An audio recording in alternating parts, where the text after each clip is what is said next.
আসসালামু আলাইকুম সবাইকে। তোমরা কেমন আছো? আজকে আমরা তরঙ্গ সম্পর্কিত কিছু রাশি সম্পর্কে জানবো। প্রথমে আমরা দেখে নিই পূর্ণ স্পন্দন সম্পর্কে। গত ক্লাসে কিন্তু আমরা পূর্ণ স্পন্দন সম্পর্কে বিস্তর আলোচনা করছি, তাই না? পূর্ণ স্পন্দনটা কি আসলে? কোন একটা কণা একটা বিন্দু থেকে যাত্রা শুরু করে একই দিক থেকে যদি ওই বিন্দুতে আবার ফেরত আসে তাহলে ওইটাকে আমরা কি বলতে পারি? পূর্ণ স্পন্দন। যেমন দেখো এখানে আমি একটা তরঙ্গের অনুপ্রস্থ তরঙ্গের একটা ছবি আঁকাইছি।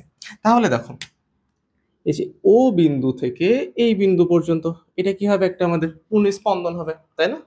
আচ্ছা, তারপরে দেখো আমি গত ক্লাসে কি বলছিলাম যে তরঙ্গের কণাগুলা একই জায়গা থেকে কি করে? আপ ডাউন করতে থাকে, একবার উপরে ওঠে একবার কি নিচে নামে। দেখো মনে করো এইখানে একটা কণা আছে। এই কণাটা কি হচ্ছে বলতো? এই কণাটা নিচ থেকে উপরের দিকে উঠতেছে না? নিচ দিকে উপরের দিকে উঠতেছে। এরকমই একটা কণা ফাইন্ড আউট করো। এই লাইন বরাবর মনে করো কি আমাদের এইখানে একটা কণা আছে। এই কণাটা কি করতেছে বলতো? কণাগুলো আস্তে আস্তে উপরে উঠতেছে উঠতেছে উঠতেছে, টপ পজিশনে যে এটা কি আবার নিচে নামা শুরু করছে না? নিচে নেমে আবার কি একবারে সবার বটম পজিশনে গেছে। তাহলে দেখো এই কণাগুলো কি উপর দিকে উঠতেছে, কিন্তু এই কণাটা কি হচ্ছে বলতো? এই কণাটা কিন্তু আমাদের নিচের দিকে নামতেছে, তাই না? তাহলে কিন্তু এই কণা আর এই কণা কিন্তু আমাদের এই দুইটা কণা মিলে কিন্তু কোন স্পন্দন সম্পন্ন করবে না। তাহলে আমি একটু আরেকটা আগাই। দেখো তো এই কণাটা এই কণাটা দেখো উপরের দিকে উঠতেছে না? এই কণাটা দেখো উপরের দিকে উঠতেছে। তাহলে দেখো এই কণা আর এই কণা, এই দুইটা কণা দেখো একই দিকে আছে, তাই তো? দেখো এই দুইটা কণা মিলে কিন্তু আমাদের একটা কি সম্পন্ন করবে বলতো? পূর্ণ স্পন্দন সম্পন্ন করবে। এখন দেখো দ্বিতীয় রাশিটা দেখো, তরঙ্গ দৈর্ঘ্য। তরঙ্গ দৈর্ঘ্য কি? যে একটি পূর্ণ স্পন্দনে কোন একটা তরঙ্গের কণা যে দূরত্বটা অতিক্রম করে তাকে আমরা বলতেছি হচ্ছে তরঙ্গ দৈর্ঘ্য। এটাকে আমরা ল্যামডা দ্বারা প্রকাশ করে থাকি। আচ্ছা, প্রতীকটাকে আমাদের এটা ল্যামডা দ্বারা প্রকাশ করে থাকি। আর এটার একক হচ্ছে আমাদের মিটার। দেখো একটা পূর্ণ স্পন্দন, তাহলে ও থেকে এ পর্যন্ত আমাদের কি শেষ হচ্ছে? একটা পূর্ণ স্পন্দন শেষ হচ্ছে না? তাহলে আমরা বলতে পারি না যে ও থেকে এ পর্যন্ত এই তরঙ্গটা যে দূরত্বটা অতিক্রম করছে, দেখো এই দূরত্বটা অতিক্রম করছে না? তাহলে এইটাই হচ্ছে আমাদের ল্যামডা বা তরঙ্গ দৈর্ঘ্য। এটাকে হিসাব করতে পারি আমরা স্কেল দিয়ে যদি পরিমাপ করি এতটুকুর মানটাকে, তাহলে আমরা কি পেয়ে যাচ্ছি? দেখো স্কেল নিয়ে যদি আমি এটা দৈর্ঘ্য মেজার করি, এটার দৈর্ঘ্য আসতেছে হচ্ছে ও থেকে এই পজিশন বরাবর আনুমানিক 12.5 সেন্টিমিটার। তাহলে এইখানে আমাদের যে তরঙ্গ দৈর্ঘ্যটা এর লেনটা কত? 12.5 সেন্টিমিটার। এখন দেখো যে তরঙ্গ দৈর্ঘ্য যে ও আর এ বরাবর হবে এরকম তো না। এই যে একটু আগে দেখালাম যে এই বিন্দুটা আর এই বিন্দুটাও কি এই দুইটা বিন্দু মিলে কি একটা পূর্ণ স্পন্দন সম্পন্ন করতেছে না? তাহলে এই দুইটা বিন্দু মিলেও কিন্তু আমরা কি পাবো একটা বলতো? ল্যামডা পাবো। মানে এই দুইটা বিন্দু যদি মধ্যবর্তী দূরত্ব হিসাব করি তাহলে কি পাবো? একটা ল্যামডা পাবো। আবার দেখো, এখন দেখো এই বিন্দুটা দিকে লক্ষ্য রাখো। এই বিন্দুটা দেখো, এই বিন্দুটা আমাদের নিচের দিকে নামতেছে, এই বিন্দুটাও দেখো নিচের দিকে নামতেছে। তাহলে এই দুইটা বিন্দু মিলেও কিন্তু আমরা কিসের ভ্যালু পাবো বলতো? ল্যামডার ভ্যালু পাবো, তাই তো? তাহলে দেখো আমরা কিন্তু বিভিন্ন পয়েন্টে কিন্তু ল্যামডার ভ্যালু পাচ্ছি। এই ল্যামডার ভ্যালুটা আমরা কিভাবে সহজে বের করতে পারবো? তুমি মার্কারটা ধরবা, ধরে ও আর এই পজিশনে বসা। ও আর এ বরাবর আমরা একটা ল্যামডা পাই। এই ওয়েভ বরাবর আস্তে আস্তে উঠাবা। তাহলে এই দেখো এই বিন্দু আর এই বিন্দু, এটা হচ্ছে মার্কারের শুরু, এটা হচ্ছে শেষ। তাহলে এই দুই বিন্দু বরাবর আমরা একটা ল্যামডা পাচ্ছি। আবার উঠাতে থাকি, তাহলে এই দুই বিন্দু বরাবর কিন্তু আমরা ল্যামডা পাবো। এই বিন্দু আর এই বিন্দু মানে হচ্ছে এর টপ পজিশন আর এইটা টপ পজিশন বরাবর কি পাচ্ছি? আমরা একটা ল্যামডা পাচ্ছি। আর মার্কারটা ধরো, নামাতে থাকো, এই দেখো এই দুইটা বিন্দু বরাবর কিন্তু আমরা ল্যামডা পাচ্ছি, একটু আগে দেখলাম। আবার নামাও, এই দেখো এই দুইটা বিন্দু বরাবর কিন্তু আমরা ল্যামডা পাচ্ছি,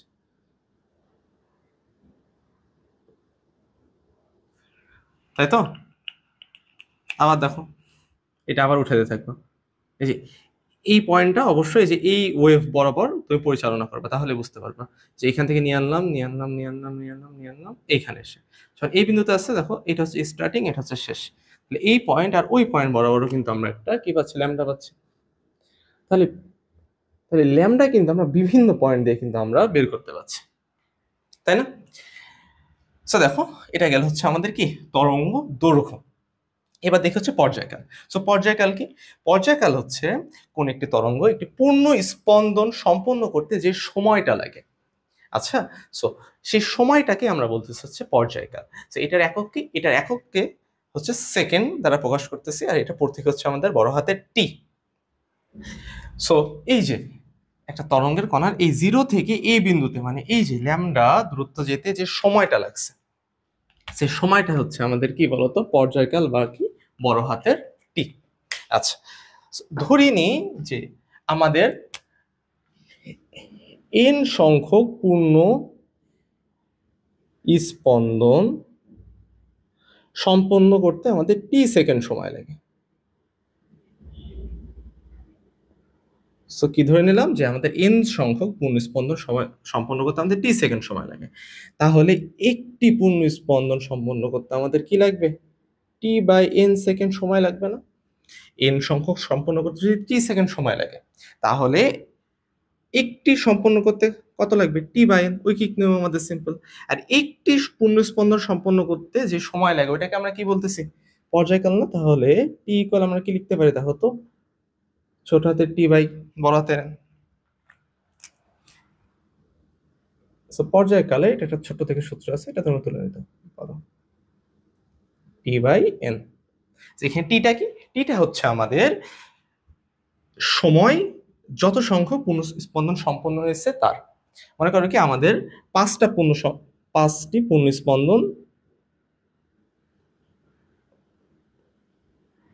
স্পন্দন সম্পন্ন হতে সময় লাগছে হচ্ছে 10 সেকেন্ড, তাই তো? তাহলে পাঁচটি, এই যে যত সংখ্যক পূর্ণ স্পন্দন সম্পন্ন হয়েছে এটা হচ্ছে আমাদের বড় হাতের এন এর মান, আর ওই পরিমাণ পূর্ণ স্পন্দন সম্পন্ন করতে যে সময় লাগছে সেটা হচ্ছে আমাদের কিসের মান? টি এর মান। তাহলে এন আর টি এর মান কিন্তু বসাই দিলেই এখান থেকে কিন্তু আমরা কি পেয়ে যাবো? হতো এখানে হচ্ছে টি এর মান হচ্ছে 10 সেকেন্ড, এন এর মান হচ্ছে 5। তাহলে দেখো এখানে আমাদের আছে 2 সেকেন্ড। তাহলে এটাই হচ্ছে আমাদের কি হবে? পর্যায়কাল এই ক্ষেত্রে। এখন চলো আমরা চতুর্থ যে রাশিটা আছে কম্পাঙ্ক বা স্পন্দন সংখ্যা, এটা সম্পর্কে জানি। সো কম্পাঙ্ক বা স্পন্দন সংখ্যা এটাকে আমরা ইংলিশে বলি হচ্ছে ফ্রিকোয়েন্সি। সেটা কাকে বলে? প্রতি সেকেন্ডে একটি কম্পাঙ্ক যতগুলো পূর্ণ স্পন্দন সম্পন্ন করে তাকে আমরা বলতেছি হচ্ছে কম্পাঙ্ক বা স্পন্দন সংখ্যা। তাহলে এক সেকেন্ডে একটা কম্পাঙ্ক যতগুলো পূর্ণ স্পন্দন সম্পন্ন করতে পারবে সেটা হচ্ছে আমাদের কি? কম্পাঙ্ক সংখ্যা। এটাকে আমরা ছোট হাতের এফ দ্বারা প্রকাশ করে থাকি, আর এটার একক হচ্ছে আমাদের হার্টস। ঠিক আছে, HERTZ, হার্টস। সো মনে করো যে আমাদের টি সেকেন্ডে এন সংখ্যক পূর্ণ স্পন্দন সম্পন্ন হয়।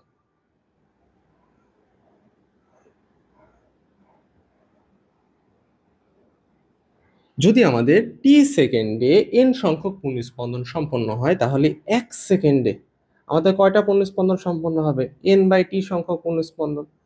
তাহলে এক সেকেন্ডে যে সংখ্যক পূর্ণ স্পন্দন সম্পন্ন হয় তাকেই তো আমরা কি বলতেছি? কম্পাঙ্ক না? তাহলে এখানে কি আমরা বলতে পারি না এফ ইকুয়াল হচ্ছে আমাদের এন বাই টি? তাহলে F equal N by T এটা কিন্তু আমাদের ফ্রিকোয়েন্সির একটা সূত্র। সেখানে কি এন হচ্ছে আমাদের স্পন্দন সংখ্যা আর টি হচ্ছে সময়। একটু আগে যখন আমরা পর্যায়কাল পড়তেছিলাম তখন পর্যায়কালের আমরা একটা সূত্র দেখছিলাম, টি ইকুয়াল কি? ছোট হাতের টি বাই এন। মানে একটি পূর্ণ স্পন্দন সম্পন্ন হতে যে সময় লাগে সেটা হচ্ছে আমাদের পর্যায়কাল।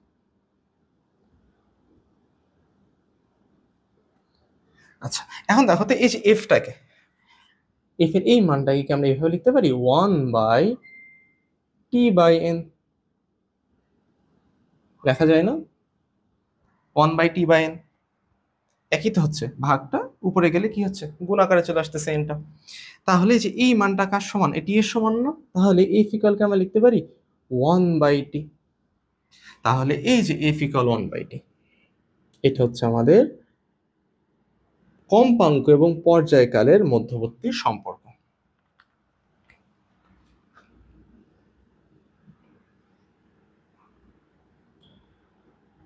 অনেক ইম্পর্টেন্ট একটা সূত্র এটা।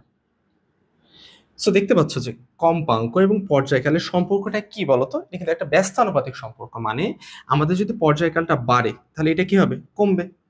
আবার পর্যায়কালটা যদি কমে তাহলে কম্পাঙ্ক কি হবে? বাড়বে। আমরা যে শব্দগুলো শুনতে পাই আসলে সে সকল শব্দের কম্পাঙ্কের মান হচ্ছে 20 থেকে 20,000 হার্টজের মধ্যে হয়ে থাকে। সো 20 হার্টজের যদি কম কোনো শব্দ আমাদের উৎপন্ন হয় সেই শব্দ কিন্তু আমরা শুনতে পাবো না। আবার 20,000 হার্টজের থেকে যদি বেশিও যদি কোনো শব্দ হয়ে যায় সেই শব্দ কিন্তু আমরা শুনতে পাবো না।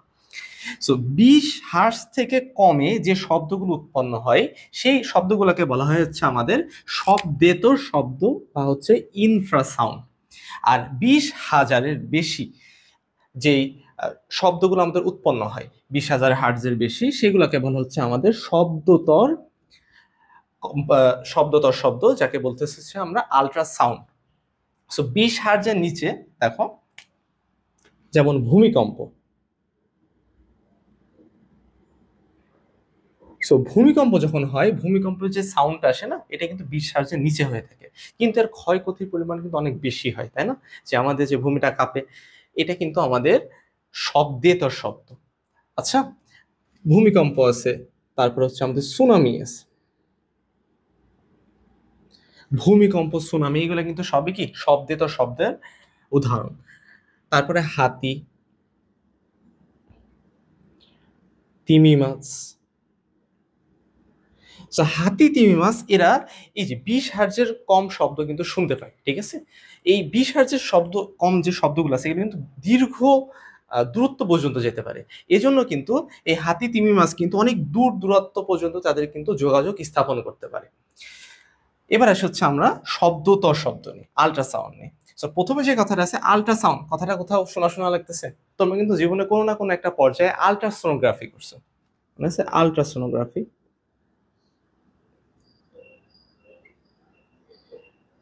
সো এই যে আল্ট্রাসোনোগ্রাফিতে কিন্তু আমাদের আল্ট্রাসাউন্ড বা শব্দত শব্দ ইউজ করা হয়। ইউজ করে কিন্তু আমাদের দেহের যে ভিতরে যে বিভিন্ন অর্গানের কিন্তু ছবি তোলা হয় কিসের মাধ্যমে? এই আল্ট্রাসাউন্ডের মাধ্যমে। সো আল্ট্রাসোনোগ্রাফি কিন্তু আমাদের শব্দত শব্দের একটা উদাহরণ। তারপর হচ্ছে বাদুর।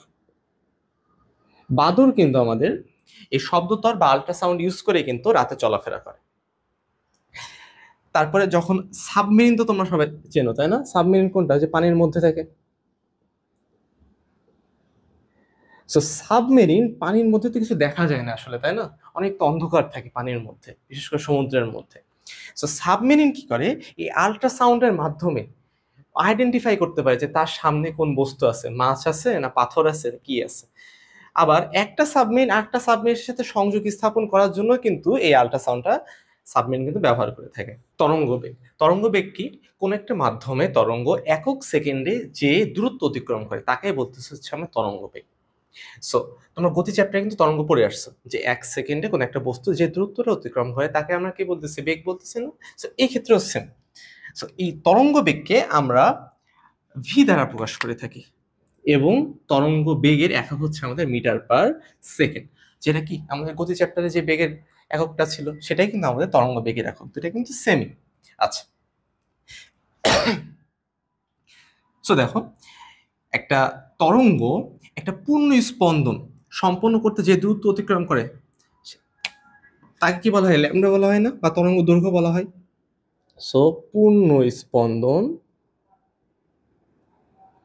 পূর্ণ স্পন্দন সম্পন্ন করতে যে দূরত্ব অতিক্রম করে তাকে বলা হচ্ছে আমাদের ল্যামডা বা তরঙ্গ দৈর্ঘ্য। আর পূর্ণ স্পন্দনে যে সময় লাগে তাকে কি বলতেছে আমরা? পর্যায়কাল বা আবর্তক টি।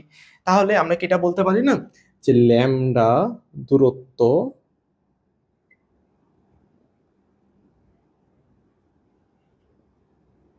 অতিক্রম করে টি সময়, তাই তো? যে ল্যামডা দূরত্ব অতিক্রম করে কত সময়? টি সময়। তাহলে তাহলে দেখো এর কথা তো উল্টাও লিখতে পারি আমরা, তাই না? যে টি সময় অতিক্রম করে ল্যামডা দূরত্ব, টি সময়ে অতিক্রম করা হচ্ছে আমাদের ল্যামডা দূরত্ব। তাহলে একক সময়ে অতিক্রম করবে কি? ল্যামডা বাই টি দূরত্ব। আর একক সময়ে যে দূরত্ব অতিক্রম করে সেটাই কি আমাদের বলতো তরঙ্গ বেগ না?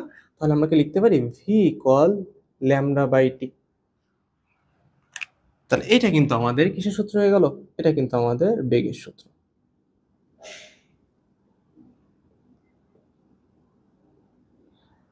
আচ্ছা, দেখো একটু আগে আমরা দেখলাম যে ফ্রিকোয়েন্সি ইকুয়াল কি লেখা যায়, 1/t না? তাহলে দেখো এই যে 1/t, এই মানটাকে আমি এইভাবে কনভার্ট করতে পারি নাকি? দেখো তো, যে V equal lambda into 1/t লেখা যায় না? তাহলে 1/t এর জায়গায় আমি এফটা বসাই দিই, ল্যামডা এফ, তাহলে ভি ইকুয়াল ল্যামডা। এটা কিন্তু আরেকটা সূত্র আমাদের।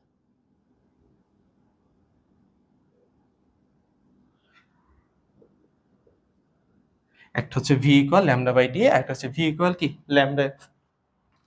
সো এই তরঙ্গ কিন্তু সর্বদা সেম থাকে না। সো তরঙ্গের যে বেগটা থাকে না, বেগটা কিন্তু মাধ্যমের উপর নির্ভরশীল হয়ে চেঞ্জ হয়। সো তরঙ্গ বেগ আমাদের নির্ভরশীল হচ্ছে দুইটা বস্তুর উপরে।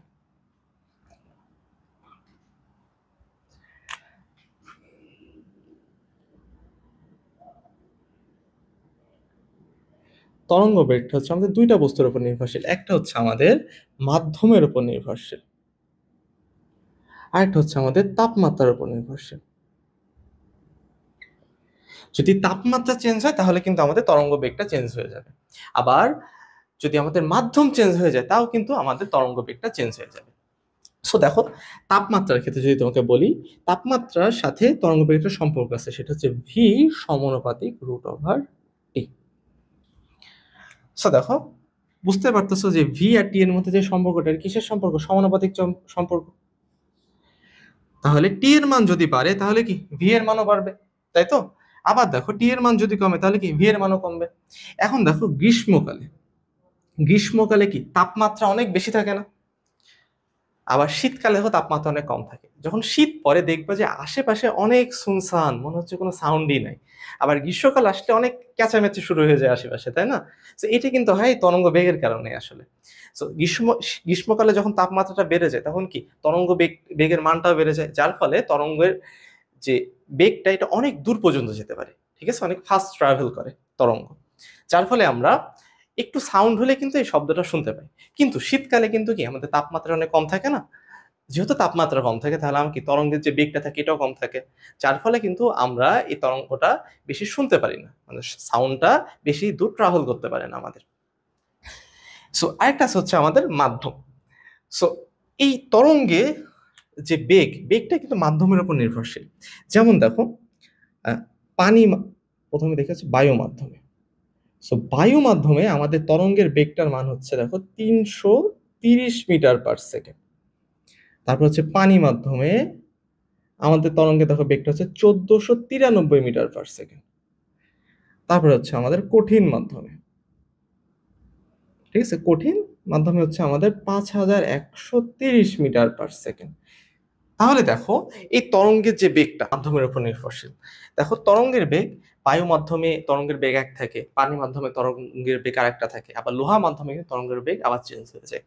সো দেখো, বায়ু মাধ্যমে তরঙ্গের বেগটা থাকে হচ্ছে 330 মিটার/সেকেন্ড।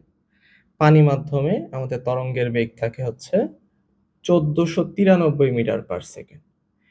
আর লোহা মাধ্যমে আমাদের তরঙ্গের বেগটা থাকে হচ্ছে 5130 মিটার/সেকেন্ড। সো দেখো, মাধ্যম যখনই চেঞ্জ হচ্ছে কি আমাদের শব্দের বেগটা কি ভ্যারি করতেছে না? প্রথমে 330, 1493 আর 5130। সো আমাদের তরঙ্গের বেগটা কিন্তু মাধ্যমের উপরেও কিন্তু নির্ভরশীল। বিস্তার বা অ্যামপ্লিটিউড। সো বিস্তার কি? বিস্তার হচ্ছে কোন একটি কম্পমান বস্তু তার সাম্য অবস্থা থেকে ডানে বামে অথবা উপরে নিচে সর্বাধিক যে দূরত্বটা অতিক্রম করে তাকে বলতেছে হচ্ছে আমরা বিস্তার বা অ্যামপ্লিটিউড। তাহলে আমরা একটা তরঙ্গ দেখি। দেখো এটা হচ্ছে আমাদের একটা তরঙ্গ। তাহলে এই তরঙ্গে দেখো কণারা কি করতেছে?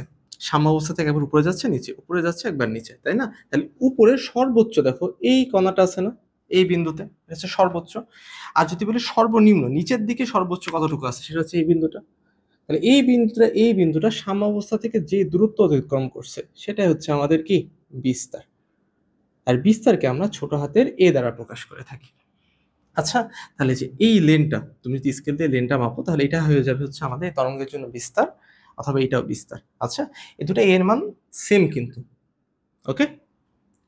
আর এই যে স্টপ যে বিন্দুটা না, এটা কি সাম্য অবস্থা থেকে যদি আমি উপরের দিকটাকে যদি আমি ধরি ধনাত্মক, আর নিচের দিকটাকে যদি ধরে আমি ঋণাত্মক, তাহলে ধনাত্মক দিকে যে সর্বোচ্চ যে বিন্দুটা আছে না, এটাকে বলা হচ্ছে আমাদের তরঙ্গ শীর্ষ।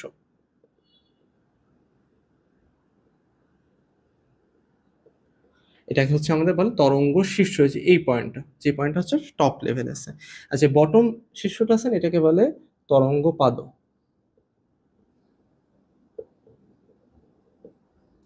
এই বিন্দুটাকে বলা হচ্ছে আমাদের তরঙ্গ পাদ। আচ্ছা, এখন যেটা দেখলাম সেটা হচ্ছে আমাদের অনুপ্রস্থ তরঙ্গের জন্য আমরা দেখলাম বিস্তার। এখন যদি আমাদের তরঙ্গটা অনুপ্রস্থ না হয়ে অনুদৈর্ঘ্য হয়, যেমন হচ্ছে আমাদের শব্দের তরঙ্গ। তো শব্দের জন্য যে তরঙ্গটা, সেটা কি তরঙ্গ আমাদের? অনুদৈর্ঘ্য তরঙ্গ। তাহলে অনুদৈর্ঘ্য তরঙ্গ কিভাবে কাজ করে দেখো তো। প্রথমে একটা প্রসারণ থাকে, তারপরে কি থাকে? সংকোচন থাকে, তারপর আবার প্রসারণ, আবার সংকোচন, আবার প্রসারণ, আবার সংকোচন। তো এইভাবে সংকোচন প্রসারণ হতে থাকে। তাহলে এই শব্দের জন্য বা অনুদৈর্ঘ্য তরঙ্গের জন্য আমাদের বিস্তারটা কিভাবে হবে? সো দৈর্ঘ্য তরঙ্গের জন্য আমাদের বিস্তারটা হবে, এটা দেখো হচ্ছে আমাদের কি প্রসারণ, আর এতটুকু হচ্ছে আমাদের সংকোচন। সো সংকোচনে একটা কণা কতটুকু সরছে, অথবা দুইটা কণার যে মধ্যবর্তী দূরত্ব, যে সংকোচন এতটুকু, এই সংকোচনের মধ্যে দেখো এইদিকে একটা কণা আছে, এদিকে একটা কণা আছে, এদের যে মধ্যবর্তী দূরত্বটা, এইটাই হচ্ছে আমাদের বিস্তার। সংকোচন অবস্থায় যে দুইটা কণার মানে দুইটা লাইনের যে মধ্যবর্তী দূরত্ব, এটা হয়ে যাবে আমাদের শব্দের জন্য বিস্তার। 7 নম্বর রাশি, দশা বা ফেজ। কোনো কণার অবস্থান এবং গতির অবস্থা এবং দিক যার দ্বারা আমরা প্রকাশ করতে পারি তাকেই আমরা বলতেছি হচ্ছে দশা বা ফেজ। যদি আমরা এখন একটা অনুপ্রস্থ তরঙ্গ দেখি,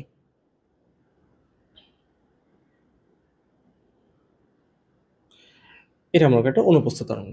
তাহলে দেখো, যখন আমরা তরঙ্গ দৈর্ঘ্য নির্ণয় করছিলাম তখন আমরা কি দেখছিলাম, যে কোথায় পূর্ণ স্পন্দন সম্পন্ন হচ্ছে, মানে দুইটা কণা কোথায় সেম দিকে আছে, কোথায় তাদের বেগ সেম আছে, কোথায় তারা একই সমান্তরালে অবস্থান করতেছে। তাহলে দেখো, এই যে এই কণাটা, এই আর এটা হচ্ছে আমাদের বি কণা। দেখো এই দুইটা কণা মিলে কি আমাদের একটা তরঙ্গ দৈর্ঘ্য গঠিত হবে না? আবার দেখো এই দুইটা কণা এক লাইন বরাবর আছে না? এই দুইটা কণায় দেখো আমাদের কি হচ্ছে, উপরের দিকে না, উপরের দিকে উঠে কি সর্বোচ্চ পজিশনে আসছে। তাহলে এই দুইটা কণা কিন্তু আমাদের সেম দশায় আছে, এ আর বি দুটো কণা, এটা কি আছে? সেম দশায়। আবার দেখো, ওই যে তোমাকে বলি এখানে একটা সি পয়েন্ট, এটা হচ্ছে ডি, এই দুইটা কণা, এই দুইটা কণা হচ্ছে নিচের দিকে সর্বোচ্চ পজিশনে গেছে না? তাহলে দেখো এই দুটা কণা দিয়ে কিন্তু একটা কি তরঙ্গ দৈর্ঘ্য তৈরি করার জন্য, দেখছো পেন মার্কার বসাইছে। তাহলে এই দুইটা কণা হচ্ছে আমাদের সেম দশায় অবস্থান করতেছে, একই দশায় অবস্থান করতেছে, সিডি এবং এবি। কিন্তু এখন যদি তোমাকে আমি বলি এ আর সি, এ আর সি এই দুটা কি সেম দশায় অবস্থান করতেছে? দেখো তো, একটা সর্বোচ্চ উচ্চতায় যাচ্ছে, একটা হচ্ছে সর্বনিম্ন উচ্চতায় যাচ্ছে। তাহলে দেখো তো, এই দুইটা কণা মানে হচ্ছে এ এবং সি, এটা কিন্তু বিপরীত দশায় আছে, বিপরীত দশায় আছে। সো এ বি এবং সিডি এই দুটা পরস্পর কি আছে? সমদশায়, মানে সেম দশা। আর এ সি এই দুটা কি আছে? বিপরীত দশা। তাহলে বিডি এই দুটাও কি হয়ে যাবে আমাদের? তাহলে বিপরীত দশা। আচ্ছা, এগুলো হচ্ছে আমাদের দশা। এখন দেখো তরঙ্গমুখ বা ওয়েভ ফ্রন্ট কাকে বলে? কোন একটি তরঙ্গের উপর অবস্থিত সমদশা সম্পূর্ণ কণাগুলা যে তলে অবস্থান করে তাকে বলতে হচ্ছে ওয়েভ ফ্রন্ট বা তরঙ্গমুখ। তাহলে এটা কেন আমাদের জানা লাগবে? তাহলে এটা তোমরা দেখছো, ঠিক আছে? তোমরা যখন একটা পুকুরে একটা ঢিল নিক্ষেপ করো, আচ্ছা, সো তোমরা যে ওয়েভটা দেখতে পাও, একটা গোল গোল চরকি চরকি দেখতে পাও না, ঘুরতে ঘুরতে আস্তে আস্তে বড় হচ্ছে, বড় হতে হতে হতে হতে হতে একবারে কি শেষ হয়ে যায়। তাহলে তুমি যে গোল জিনিসটা দেখতে পাও না, এটাই কিন্তু আসলে হচ্ছে তরঙ্গমুখ। সো পানিতে যদি তুমি একটা ঢিল নিক্ষেপ করো, প্রথমে যে এইভাবে গোল গোল দেখতে পাও না, এইগুলাই হচ্ছে আসলে আমাদের তরঙ্গ মুখ।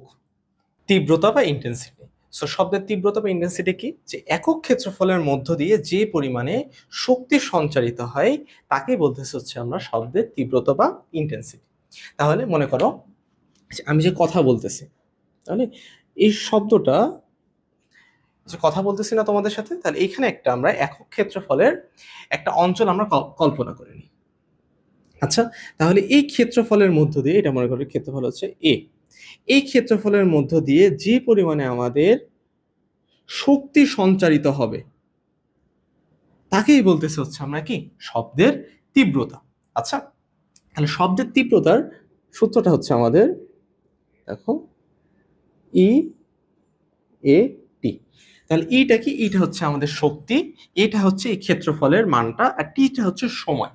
তাহলে একক ক্ষেত্রফল এবং একক সময়ে যে পরিমাণে শব্দ শক্তি সঞ্চারিত হচ্ছে তাকেই বলতেছে হচ্ছে আমরা কি তীব্রতা। এখন দেখো তো, আমরা একটা সূত্র জানি, পি ইকুয়াল কি ডাব্লু বাই টি, কাজ বাই সময়, অথবা কি এটাই কি বলা যায়, ই লেখা যায় না, শক্তি বাই সময়। তাহলে এইখানে যে ই বাই টি যেটা আছে, ই বাই টি কে আমরা কি লিখতে পারি, পি বাই এ লিখতে পারি না? তাহলে আই ইকুয়াল, দেখো আমরা কি লিখতে পারতেছি, পি বাই এ। তাহলে পিটা কি? পিটা হচ্ছে আমাদের ক্ষমতা, আর এটা হচ্ছে কি আমাদের ক্ষেত্রফল। তাহলে ক্ষমতার একক কি? ক্ষমতার একক হচ্ছে আমাদের ওয়াট, আর ক্ষেত্রফল একক হচ্ছে আমাদের মিটার স্কয়ার। তাহলে আমাদের যে ইন্টেন্সিটি, ইন্টেন্সিটির একক কি হবে, ওয়াট পার মিটার স্কয়ার।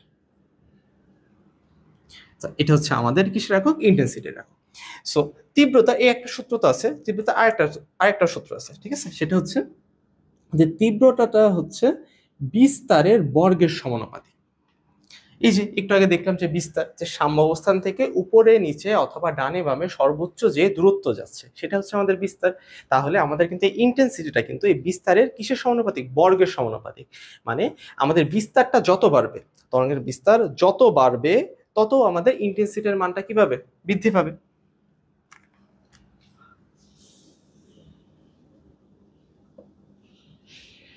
আচ্ছা, সো এই তীব্রতা দ্বারা অ্যাকচুয়ালি আমরা কি বুঝতে পারি?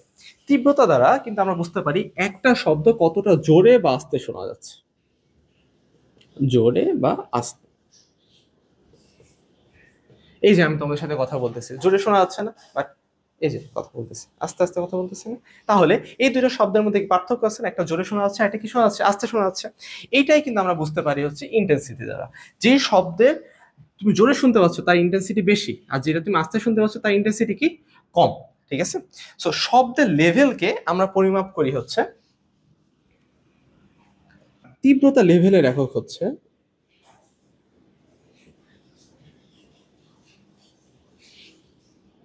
তীব্রতা লেভেলের একক হচ্ছে আমাদের বেল। এটাকে আমরা ডেসিবেলও বলতে পারি। একটা আছে বেল, একটা ডেসিবেল একক আছে, দুইটা এককে এই তীব্রতা লেভেলকে আমরা প্রকাশ করে থাকি। আচ্ছা, সো দেখো তোমাদের বইয়ে শেষের দিকে দেখো শব্দ দূষণের যখন একটা চ্যাপ্টার আছে না, একটা অংশ আছে দেখবা শব্দ দূষণে, সেখানে দেখো কিছু আমাদের যে ট্রাফিক, গাড়ি, নিষ্কাশন, মশার শব্দের যে তীব্রতা লেভেলগুলো আছে, তীব্রতা লেভেলের কিছু মান দেওয়া আছে। আচ্ছা দেখো, জেটের তীব্রতা লেভেল কত, 110 থেকে 140, মানে প্রচুর সাউন্ড। কিন্তু একটা জেট প্লেন দেখছো যখন একটা বিল্ডিং এর সাইড থেকে যায়, মনে হয় কি সবকিছু ভেঙে পড়বে না, মানে বজ্রপাতের মতন কিন্তু আওয়াজ আসে একটা। সেটা আওয়াজ কত, 110 থেকে 140। ট্রাফিকের আমাদের যে শব্দের তীব্রতা যে লেভেলটা আছে সেটা হচ্ছে 80 থেকে 90। গাড়ির যে শব্দের তীব্রতা লেভেল আছে এটা হচ্ছে 60 থেকে 80। নিঃশ্বাস দেখো মাত্র 10, আর মশার পাখার কিন্তু শব্দ একবারে নাই বললেই চলে। শুধুমাত্র কানে, যখন কানের অনেক কাছাকাছি আসে তখন কিন্তু মশার শব্দের ভালোভাবে বোঝা যায়, কিন্তু দূরে থাকলে কিন্তু বুঝতে পারবে না তুমি। আচ্ছা, এটা হচ্ছে আমাদের তীব্রতা লেভেল। সো যত মান বেশি হবে তীব্রতা লেভেলে, তত কিন্তু সাউন্ডটা অনেক জোরে হবে এবং ততই কি শব্দ বেশি দূষিত হবে। এই জন্যই দেখো এই যে গাড়ির শব্দ, ট্রাফিকের শব্দ অনেক বেশি না? তাহলে এই শব্দগুলো কিন্তু নিয়মিত আমাদের কানে আসতে আসতে আমাদের কিন্তু মেজাজটা খিটমিটি হয়ে যায়। দেখবা বেশি শব্দযুক্ত জায়গাতে থাকলে তোমার কিন্তু ব্রেন ভালোভাবে কাজ করবে না। আচ্ছা, মাথা মানে খুব কম টাইমে গরম হয়ে যাবে, তুমি কোনো একটা কাজে ফোকাস দিতে পারবে না। সো আমাদেরকে চেষ্টা করতে হবে যে যতটা পারা যায় শব্দটাকে কমানো। অনেকে আছে দেখবা যে হসপিটালের আশেপাশে লেখা থাকে যে হর্ন বাজানো নিষেধ। কেন লেখা থাকে? তখন ওখানে পেশেন্ট থাকে। সো তাদের কিন্তু এই হর্ন বা তীব্র যে শব্দগুলো আছে না, এগুলোতে তাদের সমস্যা হয়। সো আমরা চেষ্টা করব যে যতটা পারা যায় যে শব্দ দূষণ কম করতে। এখন দেখো যে 10 নম্বর যে আমাদের রাশিটা আছে সেটা হচ্ছে তীক্ষ্ণতা বা পিচ। সো তীক্ষ্ণতা কি? যে একই তীব্রতাযুক্ত শব্দকে কখনো আমাদের চিকন লাগে, আবার দেখো কখনো মোটা লাগে। এই যে বৈশিষ্ট্যটা, এই বৈশিষ্ট্যটাই হচ্ছে আমাদের কি তীক্ষ্ণতা। তো তীক্ষ্ণতাকে আমরা হার্জ একক দ্বারা প্রকাশ করে থাকি। তাহলে এর একক কি? হার্জ। তাহলে ফ্রিকোয়েন্সির একক যা, তীক্ষ্ণতার একক তো তাই, সেম একক না? আচ্ছা, তো দেখো তাহলে আমি যখন কথা বলতেছি, কথাটা কি অনেক একটু মোটা লাগতেছে না? আবার যখন মেয়েরা কথা বলে, দেখো মেয়েদের কথাটা কি অনেক চিকন হয়ে থাকে না? সো দেখো মেয়েদের কথা চিকন, আবার ছেলেদের কথা মোটা হয়ে থাকে। এটাই কিন্তু আমাদের তীক্ষ্ণতা। সো দেখো ফ্রিকোয়েন্সির মান যদি হ্রাস পায়, তখন সেটা আমাদের কি শোনা যায়? মোটা শোনা যায়। তখন সে শব্দটা কি হয়? মোটা হয়। যেমন ছেলেদের ফ্রিকোয়েন্সি হয়ে থাকে সাধারণত দেখো 90 থেকে 160 হার্জ মতন হয়ে থাকে। 90 থেকে 160 হার্জ, এটা হচ্ছে ছেলেদের ফ্রিকোয়েন্সি হয়ে থাকে। আবার মেয়েদের কিন্তু ফ্রিকোয়েন্সি অনেক বেশি হয়ে থাকে। ফ্রিকোয়েন্সি যত বাড়বে তত কিন্তু কণ্ঠটা কি হবে? চিকন হতে থাকবে। মেয়েদের হয়ে থাকে দেখো 160 থেকে 250 হার্জ পর্যন্ত মেয়েদের শব্দের ফ্রিকোয়েন্সি হয়ে থাকে। ঠিক আছে, এটা হচ্ছে আমাদের মেয়েদের জন্য, এটা হচ্ছে আমাদের ছেলেদের জন্য। এই জন্যই দেখো মেয়েরা যখন কথা বলে না, অনেক কি, তোমরা যখন কথা বলো অনেক কি চিকন শোনায়। এটাই হচ্ছে আমাদের তীক্ষ্ণতা। এখন দেখো টিম্বার কি? টিম্বার হচ্ছে একই তীব্রতা এবং একই তীক্ষ্ণতা যুক্ত শব্দকে যে বৈশিষ্ট্যের মাধ্যমে আলাদা করা যায় তাকেই বলতেছে হচ্ছে আমরা টিম্বার। আচ্ছা, সো দেখো তোমরা যখন গান শোনো, গানে গিটার থাকে, তবলা থাকে, তাই না?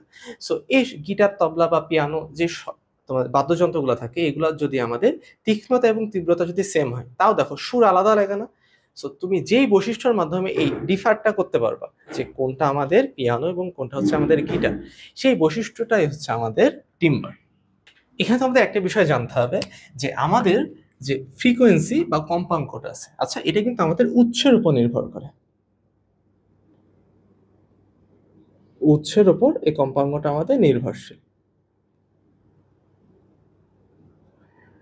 সো আমাদের যদি উৎস চেঞ্জ হয়ে যায় তাহলে কিন্তু আমাদের কম্পাঙ্ক চেঞ্জ হয়ে যায়। বাট উৎস যদি আমাদের সেম থাকে তাহলে কিন্তু আমাদের কম্পাঙ্কের মানও সেম থাকবে। সো উৎস সেম, কম্পাঙ্ক সেম। আবার উৎস যদি আলাদা হয়ে যায় তাহলে আমাদের কম্পাঙ্ক কি হয়ে যাবে? আলাদা হয়ে। প্রতিধ্বনি কি? যখন কোনো শব্দ মূল শব্দ থেকে আলাদা হয়ে প্রতিফলিত হয়ে মূল শব্দের পুনরাবৃত্তি করে, তখনই তাকে আমরা বলি হচ্ছে প্রতিধ্বনি। সো যখন আমরা একটা শব্দ উৎপন্ন করি, আচ্ছা তোমাদের সাথে যখন আমি কথা বলতেছি, তাহলে এই শব্দটা প্রথমে কে শুনতে পাচ্ছে? অবশ্যই প্রথমে শব্দটা আমি শুনতে পাচ্ছি, তারপরে তো এটা দ্বারা মাইক্রোফোন দিয়ে তোমরা শুনতে পাচ্ছ, তাই না? তাহলে কোনো একজন ব্যক্তি যখন প্রথমে শব্দ করে তখন সেই শব্দটা কিন্তু সর্বপ্রথম সে নিজে শোনে, তারপরে শব্দটা কি চারিদিকে ছড়িয়ে যায়। তাহলে যখন শব্দ করে, শব্দটা যখন সামনে যাবে, এরকম একটা প্রতিবন্ধক আছে, সামনে একটা দেওয়াল আছে। তো দেওয়ালে বাড়ি খেয়ে শব্দটা কি হচ্ছে? প্রতিফলিত আবার ওর কানে আসতেছে। তাহলে দেখো প্রথমে সে একবার নিজের শব্দ শুনলো, শোনার পরে শব্দটা সামনে গেল, সামনে যে দেওয়ালে যে বাধা পেয়ে আবার কি আসলো? ব্যাক করে আবার কানে আসলো না? তাহলে শব্দটা কি দুইবার শুনতে পারলো না? এই যে দুইবার যে শুনতে পারলো না, এটা হচ্ছে আমাদের প্রতিধ্বনি। সো তোমরা যখন পাহাড়ে যাও না, পাহাড়ে যে কে যখন একজন তুমি যখন চিল্লালে দেখবে কিছুক্ষণ পরে ওই চিল্লানিটা আবার ব্যাক আসতেছে, এটাই কিন্তু প্রতিধ্বনি।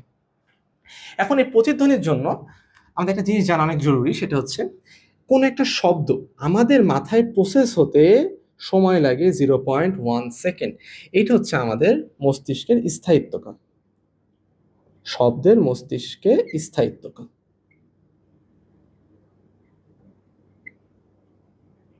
মানে শব্দটা মস্তিষ্কে 0.1 সেকেন্ড ধরে স্থায়ী থাকে। অথবা তুমি এইভাবে চিন্তা করতে পারো যে এই শব্দটা, এই যে ব্যক্তিটা যে প্রথমে শব্দটা করলো, বা আমি যে তোমাদের সাথে প্রথমে কথা বলতেছি, তাহলে এই কথাটা প্রথমে আমার ব্রেনে যাচ্ছে কান দিয়ে, তাহলে এই শব্দটা আমার ব্রেনকে প্রসেস করতে 0.1 সেকেন্ড সময় লাগতেছে। তাহলে এই প্রসেসের মধ্যে যদি অন্য কোনো শব্দ আমার কানে আসে, তাহলে আমি সেই শব্দ শুনতে পাবো? সেই শব্দ কিন্তু আমি আর শুনতে পাবো না।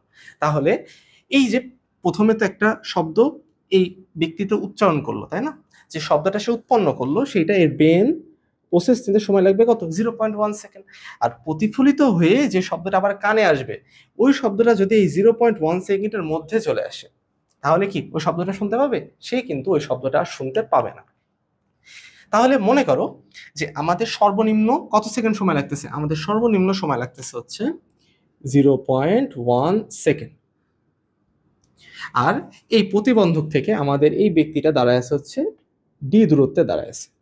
আর মনে করো হচ্ছে আমাদের সেই টাইমে যে যখন সে শব্দটা উৎপন্ন করলো তখন আমাদের শব্দের বেগ ছিল হচ্ছে 330 মিটার পার সেকেন্ড। তাহলে এখন যদি তোমাদেরকে আমি বলি, আর শব্দ কিন্তু অলওয়েজ কিভাবে ট্রাভেল করে, সমবেগে ট্রাভেল করে কিন্তু, ঠিক আছে? শব্দ কিন্তু ত্বরণ নাই। আচ্ছা, তোমরা গতি চ্যাপ্টার যেটা পড়ে আসছো, এটা কিসে চলে, কিভাবে সমবেগে চলে। তাহলে সমবেগের সূত্র আমরা একটাই জানি, এসিকাল কি ভিটি। এখন দেখো শব্দটা প্রথমে উৎপন্ন হলো কোথা থেকে, এই জায়গা থেকে উৎপন্ন হলো না, মানে ডি এর এই প্রান্ত থেকে উৎপন্ন হলো, উৎপন্ন হয়ে প্রথমে আমাদের প্রতিবন্ধক পর্যন্ত গেছে, যে আবার ব্যাক আসছে। তাহলে আমি হিসাব করতেছি যে শব্দটা প্রতিবন্ধকে প্রতিফলিত হয়ে আবার ব্যাক আসতে আমাদের কত দূরত্ব থাকা লাগবে, সেটা আমরা এখন বের করবো। তাহলে প্রথমে দেখো, তাহলে প্রথমে শব্দটা এখান থেকে উৎপন্ন হয়ে প্রতিবন্ধক হয়ে গেছে, তাহলে ডি দূরত্ব অতিক্রম করছে, আবার প্রতিবন্ধক থেকে প্রতিফলিত হয়ে আমার কাছে আসছে, তাহলে আবার ডি দূরত্ব কিন্তু অতিক্রম করছে। শব্দের বেগ কত, 330। আর আমাদের অ্যাটলিস্ট সর্বনিম্ন কত সময় পর শব্দটা আসতে হবে আমার কাছে, 0.1 সেকেন্ডের পরে আসতে হবে, কিন্তু ভেতরে আসলে কিন্তু আমরা শুনতে পাবো না। তাহলে সর্বনিম্ন সময়টা হচ্ছে কিন্তু আমাদের কত, 0.1 সেকেন্ড। তাহলে এখানে আসতেছে 2D গুণ দিলে দেখো 33 আসে, এটা তাই না? আর ডি এর মান আসে দেখো আমাদের 16.5 মিটার, 16.5 মিটার। হ্যাঁ, তাহলে দেখো একজন ব্যক্তিকে যদি প্রতিধ্বনি শুনতে হয় তাহলে কিন্তু অ্যাটলিস্ট সর্বনিম্ন কিন্তু কোনো একটা প্রতিবন্ধক থেকে এই 16.5 মিটার দূরত্বে থাকতে হবে তাকে। সে যদি এর থেকে কাছে থাকে, ব্যক্তিটা এখানে না থেকে যদি মনে করি কি এখানে থাকে, তাহলে কি সে প্রতিধ্বনি আর শুনতে পাবে? সে কিন্তু প্রতিধ্বনি শুনতে পাবে না।